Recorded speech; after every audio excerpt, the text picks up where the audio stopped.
Mean राशि वालों, जैसा कि आप जान रहे हैं कि 9 से लेकर 17 अप्रैल तक चैत्र नवरात्र रहने वाले हैं। चैत्र नवरात्र में कुछ विशेष जानकारी आपको रहनी चाहिए, क्योंकि चैत्र नवरात्र का समय होता है जिसमें आप परेशान भी होते हैं, क्योंकि तंत्र विद्या का प्रयोग करके लोग आपको परेशान भी करते हैं। आपके बच्चों को परेशान भी किया जा सकता है। साथ साथ कई तरह के ऐसी गलतियां जो आप कर देते हैं नवरात्र के समय में, चाहे आपके घर में नवरात्र हो रहे हों या फिर नवरात्र नहीं भी हो रहे हैं, लेकिन फिर भी आप कुछ ऐसी गलतियां कर देते हैं जिसके कारण आपको बहुत ज़्यादा परेशानियों का सामना ज़िंदगी भर करना पड़ जाता है। तो आपको हम बताने जा रहे हैं कि नवरात्र का समय शुरू होने जा रहा है, 9 अप्रैल से शुरू हो जाएगा और आपको विशेष ध्यान रखना चाहिए, अपने बच्चों को सावधान कर देनी चाहिए और ज़रूरी जानकारी आपको रखना चाहिए, क्योंकि ये जो चैत्र नवरात्र है, ये नवरात्र अपने आप में बहुत गजब का फल भी दे सकता है आपको, यानी मीन राशि को बहुत विशेष फल देगा, क्योंकि आपकी राशि के स्वामी मेष राशि में चंद्रमा के साथ रहने वाले हैं, जिससे आपको बहुत अच्छा लाभ मिलेगा, बहुत विशेष फल आपको मिलेगा। क्योंकि गजकेसरी योग का निर्माण होगा, शनि मीन राशि में रहेंगे, माफ़ कीजिएगा शुक्र मीन राशि में रहेंगे, जिससे मालवी योग का निर्माण होगा, और शनि त्रिकोण मूल राशि यानी शश योग का निर्माण करेंगे कुंभ राशि में रहकर। शुक्र और बुध मीन राशि में लक्ष्मी नारायण योग का निर्माण करेंगे। सूर्य और बुध बुधादित्य योग का निर्माण मीन राशि में करेंगे। तो काफ़ी हद तक मीन राशि में ही स्थिति बन रही है और मीन राशि वालों के लिए ये समय बहुत अच्छा कहा जा सकता है। तो आप फ़ायदा उठाने के लिए तैयार हो जाएं, वरना अच्छे समय जो आपको मिल रहा है ये आपके हाथों से चले जाएंगे।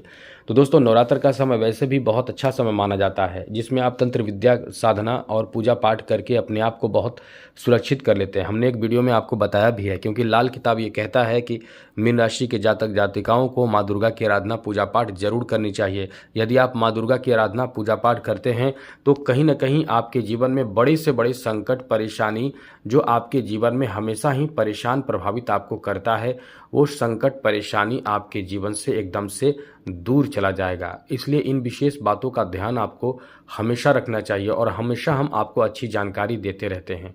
इसलिए आपको बार बार कहते हैं कि यदि आप कुछ जानना सीखना चाहते हैं तो इस चैनल को सब्सक्राइब ज़रूर कर लीजिएगा, जिससे कि वीडियो आपको जब भी चाहिए वो आपको मिलता रहेगा और बहुत अच्छी जानकारी इस चैनल के माध्यम से हम आपको देते रहते हैं। तो चैनल को सब्सक्राइब जरूर कर लीजिएगा। वीडियो के नीचे सब्सक्राइब लिखा लाल बटन को दबा दें, घंटी को दबा दें और लाइक भी ज़रूर कर दीजिएगा, जिससे कि वीडियो जब भी अपलोड हो सबसे पहले आपके पास पहुंच जाए, वीडियो छूट ना पाए। तो मीन राशि वालों, जहाँ तक ये जो समय है यानी नवरात्र का समय है, आपको अपने बच्चों को सावधान करनी चाहिए। बच्चों के पैर में काला टीका लगा देनी चाहिए, मस्तक पर काला टीका लगा देनी चाहिए और नाभि में काला टीका लगा देनी चाहिए। बड़ों को भी ऐसा कर देनी चाहिए। चैत्र नवरात्र के पहले ही दिन, पहले रात ही ऐसा करके पूरे नवरात्र रहनी चाहिए काला टीका, जिससे कि किसी तरह का कोई भी तंत्र विद्या का प्रभाव आपके बच्चों पर ना पड़े, आप पर ना पड़े। तो इन विशेष बातों का ध्यान जरूर रखिएगा। पूरे चैत्र नवरात्र में फल का प्रयोग आप लोग कोई भी ना करें, क्योंकि चैत्र नवरात्र में नवरात्र का समय होता है और इस नवरात्र में फल नहीं खानी चाहिए जो फल चढ़ाए जाते हैं माँ दुर्गा को। चैत्र नवरात्र में आपको माँ दुर्गा की आराधना पूजा पाठ करना हो तो बहुत अच्छी बात है। यदि आप नहीं कर रहे हैं तो कम से कम मंदिर में जाकर पहला और अष्टमी के दिन, यानी प्रथम दिन और अष्टमी के दिन माँ के दर्शन जरूर करें। इससे विशेष फल आपको मिलता है। माँ के दर्शन करना बहुत ज़्यादा अच्छा फल मिलता है और ये आपको आपके कठिन से कठिन, बड़े से बड़े संकट भी जो आना होता है वो दूर कर देता है। आपको एक बात और बता दें कि चैत्र नवरात्र में आप बहुत भाग्यशाली साबित हो रहे हैं, क्योंकि आपके राशि में सूर्य और बुध मौजूद रहेंगे, जिससे बुधादित्य योग का निर्माण होगा, जिससे नौकरी लगने की संभावना, जॉब लगने की संभावना और समाज में प्रतिष्ठा, मान इज्जत बढ़ने की संभावना बहुत ज़्यादा बन जाएंगे, बढ़ जाएंगे। अभी शनि की 7.5 चल रही है और शनि पूर्व भाद्रपद नक्षत्र में मौजूद हैं, तो कहीं ना कहीं काम धीमे करने की कोशिश करेंगे, थोड़े आलस आप करेंगे, काम बदलने की कोशिश करेंगे। आपको ऐसा लगेगा कि जो कार्य हम कर रहे हैं वो कार्य नहीं बनेगा, सफल नहीं होगा, ऐसा आपको लगेगा, लेकिन ऐसी कोई बात नहीं होगी, क्योंकि आपका मन ही भ्रमित होगा। राहु भी आपके राशि में बैठा है, तो कहीं ना कहीं प्रभावित तो आप बहुत ज़्यादा होंगे, लेकिन हम आपको ये कहेंगे राहु के प्रभाव आपके दाम्पत्य जीवन को बहुत प्रभावित करेगा, आपके मन को बहुत प्रभावित करेगा, आपके रिश्ते और नाते को भी बहुत ज़्यादा प्रभावित करेगा। केतु भी आपको प्रभावित बहुत ज़्यादा करेगा। तो हम ये कह सकते हैं, क्योंकि केतु आपके सप्तम भाव में बैठा है, तो राहु और केतु का प्रभाव आपको बहुत ज़्यादा कठिन समस्या उत्पन्न कर सकता है और इसका निदान माँ दुर्गा की पूजा पाठ है। तो आप दुर्गा माता की पूजा पाठ जरूर कीजिएगा। यहाँ एक अच्छी स्थिति बन रहा है क्योंकि शुक्र आपकी राशि में उच्च के हो जाता है, तो मालव्य योग का निर्माण हो रहा है। तो यहाँ मालव्य योग का निर्माण होने का मतलब है कि बहुत विशेष और अच्छा फल प्राप्त होना। ये फल आपको धन दिलाता है, धन में इजाफा कराता है, धन में विशेष फल देता है। तो हम ये कह सकते हैं कि कहीं ना कहीं ये समय आपका बहुत अच्छा है, आपके हित में साबित हो रहा है, आपके लिए कठिन समस्या समाधान देने जा रहा है। अब आपको बताते हैं कि नवरात्रि में आपको क्या विशेष उपाय करना चाहिए। जो आप करना चाहते हैं उसमें से एक विशेष उपाय हम आपको बता देते हैं, वो आप काम जरूर कीजिएगा।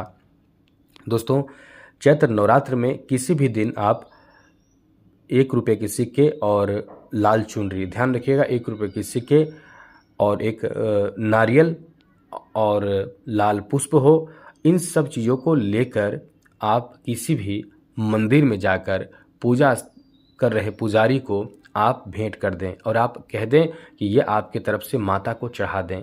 और यदि आप कर रहे हैं पूजा पहला और अष्टमी का दिन दोनों कर रहे हैं तो आपको किसी को देने की ज़रूरत नहीं है। पहला दिन कर रहे हैं तो पूरे विधिवत नियम से करें। ध्यान रखिएगा, लहसुन प्याज तामसिक भोजन घर में बनना ही नहीं चाहिए। इन सब बातों का ध्यान रखते हुए, फास्टिंग रखते हुए माता की आराधना पूजा पाठ करें और माँ दुर्गा के 108 नामों का जप करें। ये बहुत अच्छा लाभ देता है। बाकी बहुत कठिन चीज़ है, बहुत आप करना चाहें तो ज़रूर कीजिए, लेकिन यदि कुछ नहीं करना चाहते हैं तो माँ दुर्गा के 108 नाम है। भगवान खुद शंकर कहते हैं कि जो माँ दुर्गा के अष्टोत्तर नाम का पाठ करता है उनके जीवन में बड़े से बड़े घोर संकट, परेशानी, भूत प्रेत बाधा, ग्रह बाधा, टोने टोटके के असर आपके जीवन में जो आता है, यक्ष गंधर्व राक्षस ब्रह्म राक्षस बेताल कुष्ठ मांडव और भैरव आदि अनिष्टकारक देवता भी यदि प्रभावित कर रहे हैं तो कहीं न कहीं उस प्रभाव को ये दूर करने वाली माता है। इसलिए आप 108 नाम यानी अष्टोत्तर शतनाम का पाठ ज़रूर कीजिएगा, बहुत विशेष फल आपको मिलेगा। जितने घर के सदस्य हैं सभी से ये कहें वो सभी करें। लेकिन मीन राशि वालों, आपके ऊपर जो शनि की 7.5 चल रही है, यदि आप शनि की 7.5 के दौरान माँ दुर्गा की आराधना पूजा पाठ करते हुए शनि के मंत्र ओम शम शनिश्चराय नमः जितना ज़्यादा कर सके, जितना ज़्यादा माला कर सके, ज़्यादा से ज़्यादा कीजिए। आप नोट कर लीजिए, आपको बहुत अच्छा उपाय हम बता रहे हैं।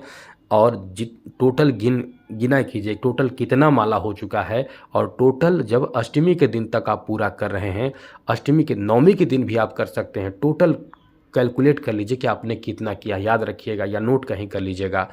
जितना हो जाए उसके 10वां भाग, यानी मान के चलें कि 1000 हो जाए तो 1000 बार आपने मंत्र का जप किया है, ओम शम शनिश्चराय नमः, इस मंत्र का 1000 बार आपने जप किया है, ये मान कर चलें तो आप 100 बार इसी मंत्र को बोलकर हवन जरूर कर दीजिएगा।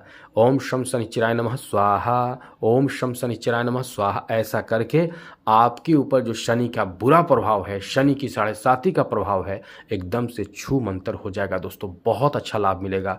और यदि आपने पूरे 9 दिन तक किया है, 10,000 बार किया है मंत्र का जप ओम शम शनिश्चराय नमः इस मंत्र को बोलकर, तो केवल आप 1000 बार ओम शम शनिश्चराय नमः स्वाहा ऐसे आप हवन कर सकते हैं। आप निश्चित रूप से बड़े कठिन समस्या, घोर समस्या, शनि की 7.5 का जो निगेटिव प्रभाव है उससे बाहर निकल जाएंगे। तो आज के लिए इतना ही।